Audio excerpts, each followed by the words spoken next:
তো গাইজ ওৰে দিনটো কাম কাজত ব্যস্ত বা কিবা কিবি কামত ব্যস্ত হৈও গধূলিৰ সময়ত আমাৰ আখিলক মই অলপমান মানে শিকাই আছোঁ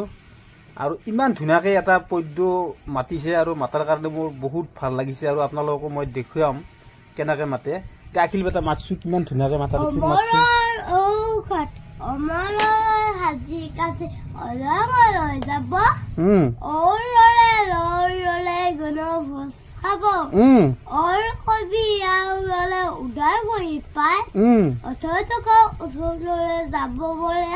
ধুনীয়া ধুনীয়া চাব্বাছ এটা হেণ্ডছেক